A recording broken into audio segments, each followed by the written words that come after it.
ঘুষ দেবেন না। জনসাধারণের মধ্যে এই বার্তা ছড়িয়ে দিতে এবার প্রচারে নামল খোদ কেন্দ্রীয় এজেন্সি সিবিআই। নিজাম প্যালেসে লাগানো হলো পোস্টার। তাতে বাংলা, হিন্দি ও ইংরেজি 3 ভাষায় লেখা আছে, ব্যাংক, ডাকঘর, রেল সহ বিভিন্ন কেন্দ্রীয় সরকারি প্রতিষ্ঠানে কেউ ঘুষ চাইলে সিবিআইকে জানান। এর জন্য ইমেল আইডি এবং ফোন নম্বরও দেওয়া হয়েছে। কোনো আধিকারিক বা কর্মী যদি আপনার কাছে ঘুষ দাবি করেন অথবা দুর্নীতির সঙ্গে যুক্ত থাকেন, তবে অবিলম্বে সিবিআই কলকাতাস্থিত দুর্নীতি দমন শাখা অর্থাৎ এসিবি অ্যান্টি কারাপশন ব্রাঞ্চকে জানান। এবং জানানোর জন্য এই number, mobile number, phone number এবং ইমেল আইডি এবং অ্যাড্রেস সেগুলো দেওয়া হয়েছে।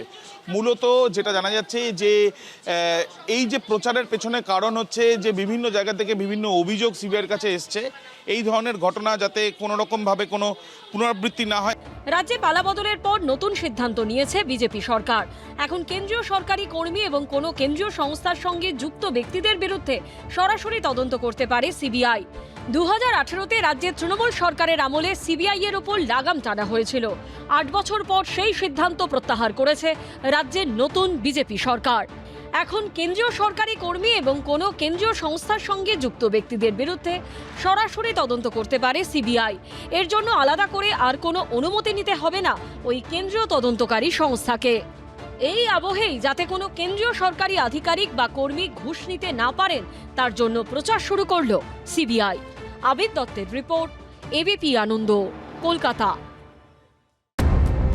রাজ্যে বিজেপি ক্ষমতায় আসার পর একের পর এক পুরনো মামলার ফাইল খুলছে। মুখ্যমন্ত্রী শুভেন্দু অধিকারী নির্দেশে 2024 সালের কেশপুরের ঘটনায় নতুন করে শুরু হয়েছে তদন্ত। তৃণমূলের তৎকালীন 2 অঞ্চল সভাপতি সহ 10 জন তৃণমূল নেতাকর্মীর বিরুদ্ধে দায়ের হয়েছে এফআইআর। 2024 সালের 21শে মে পশ্চিম মেদিনীপুরের কেশপুরে ভোট প্রচারে গেছিলেন তৎকালীন বিরোধী দলনেতা শুভেন্দু অধিকারী। যাওয়ার পথে ছুতারগেড়া, সরিষাখোলাতে দফায় দফায় বাধার মুখে পড়েন বিজেপি নেতাকর্মীরা। ফেরার পথেও হামলা চালানো হয়। বিজেপি কর্মীদের মারধরের অভিযোগ ওঠে তৃণমূলের বিরুদ্ধে। শুভেন্দু অধিকারীকে কটাক্ষ করা হয় বলেও অভিযোগ। সভা থেকে ফেরার পথে সরিষাখোলায় নিজের কনভয় থেকে নেমে আসেন তিনি। সরাসরি হুঁশিয়ারি দেন পুলিশ আধিকারিকদের। আমার মিটিং এ গেছে, ছেলেকে মেরেছে, কোথায় তারা? পালিয়ে গেছে না?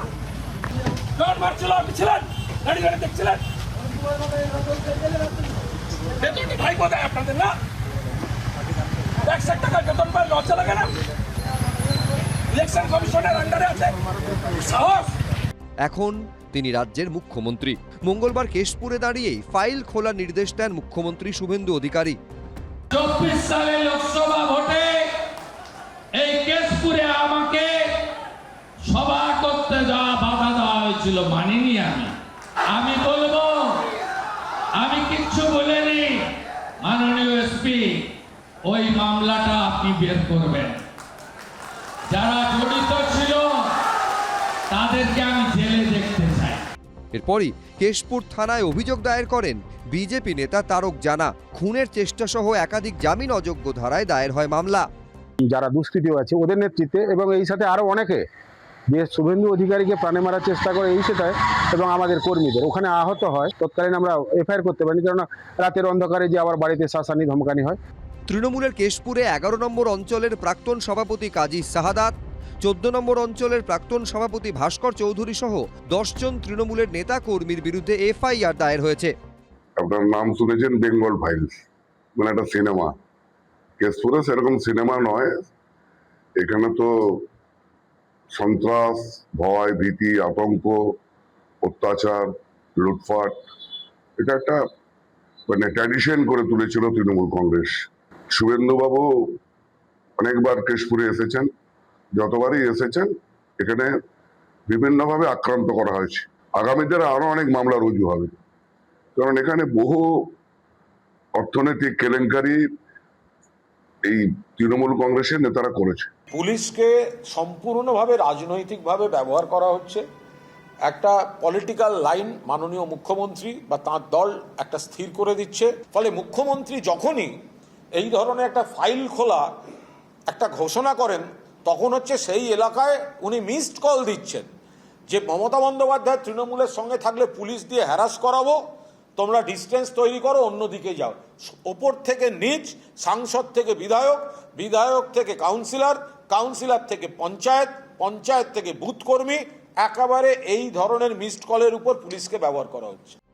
অন্যদিকে পুরনো একটি তোলাবাজির মামলায় ইতিমধ্যে গ্রেফতার হয়েছেন কেশপুর পঞ্চায়েত সমিতির বন ও ভূমি কর্মাধ্যক্ষ এবং তৃণমূলের প্রাক্তন ব্লক সভাপতি আসিফ ইকবাল। সৌমেন চক্রবর্তী, আশাবুল হোসেন, এবিপি আনন্দ, পশ্চিম মেদিনীপুর। এবিপি আনন্দ, এগিয়ে থাকে, এগিয়ে রাখে।